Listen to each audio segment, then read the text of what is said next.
Sempre que ligamos um aparelho à tomada, há ali uma espécie de magia a acontecer. Uma transformação invisível, mas que é absolutamente essencial. Hoje vamos espreitar por detrás da cortina e perceber exatamente o que se passa entre a tomada e os nossos aparelhos, ou seja, o processo que no fundo alimenta todo o nosso mundo digital.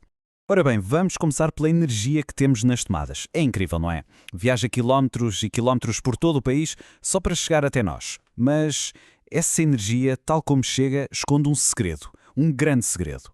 E o segredo é este. É completamente inútil para os nossos aparelhos. Pois é, a eletricidade que sai da parede é basicamente incompatível com telemóveis, computadores, com tudo o que é eletrónico.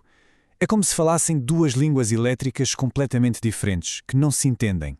E é precisamente aqui que entra em cena o nosso herói discreto, o retificador. A melhor forma de pensar nisto é imaginar um tradutor universal de eletricidade. A missão dele é muito simples: pegar na língua estrangeira que vem da tomada e traduzi-la para a língua que todos os nossos aparelhos percebem. Sem ele, nada funcionava. Ok, mas qual é o problema ao certo? Por que é que esta tradução é assim tão vital?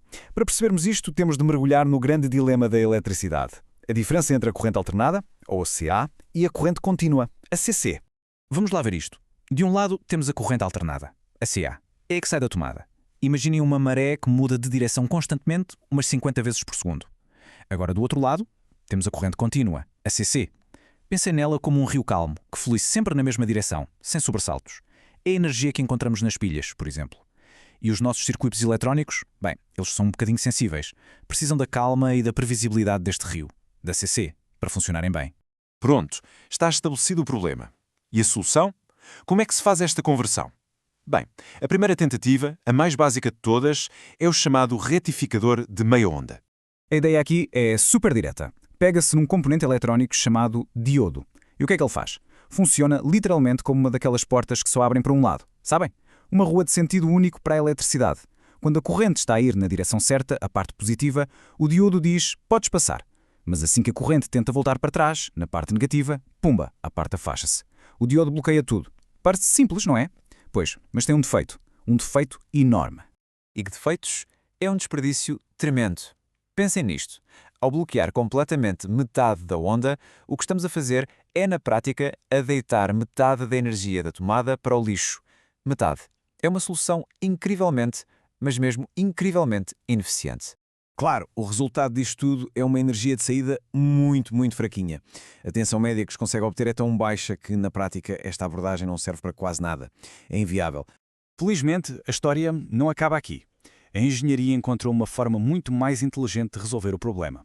E é essa que vamos ver agora, a solução que é hoje o padrão em todo o lado, o retificador de onda completa. O objetivo aqui é de uma simplicidade genial. A pergunta foi: espera lá, em vez de estarmos a bloquear e a desperdiçar metade da energia, por que é que não a viramos ao contrário e a aproveitamos também? Brilhante, não é? E é precisamente isso que faz a chamada ponte de Gratz. É uma configuração super inteligente com 4 diodos que funciona como uma espécie de rotunda para os eletrões.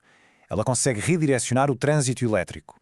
O que acontece é que, não interessa se a corrente da tomada está a ir ou a vir, a ponte organiza tudo de tal forma que a saída para o nosso aparelho é sempre na mesma direção. É uma solução mesmo elegante. E o resultado? Bem, o resultado é impressionante. Basta olhar para este gráfico. A diferença é da noite para o dia. Ao aproveitar as duas metades da onda, o retificador de onda completa consegue o dobro da tensão de saída. O dobro.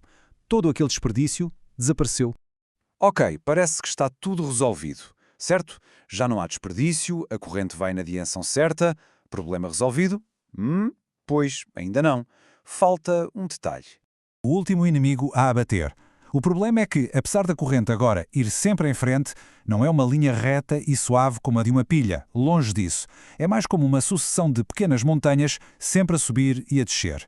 A isto os técnicos chamam ripple, ou ondulação. E para a eletrónica sensível, esta montanha russa de tensão é péssima. Então, para resolver este último obstáculo e transformar essas montanhas numa planície suave e estável, precisamos de mais um componente. Entra em cena o filtro. E para perceber como o filtro funciona, vamos usar uma analogia que é perfeita. O componente-chave aqui é o condensador. E vamos imaginar que este condensador é basicamente um pequeno reservatório de água, uma caixa de água. A lógica é muito simples. Quando a tensão sobe até ao pico da montanha, o condensador aproveita e guarda essa energia a mais. É como se estivesse a encher o nosso reservatório de água. Depois, quando a tensão começa a descer para o vale, o que é que o condensador faz? Abre a torneira e liberta a energia que guardou, preenchendo esse vale. O resultado final é uma linha de tensão quase reta, super estável, perfeita para a eletrónica. E pronto, este sistema completo, o retificador de onda completa mais o filtro, é a base de tudo.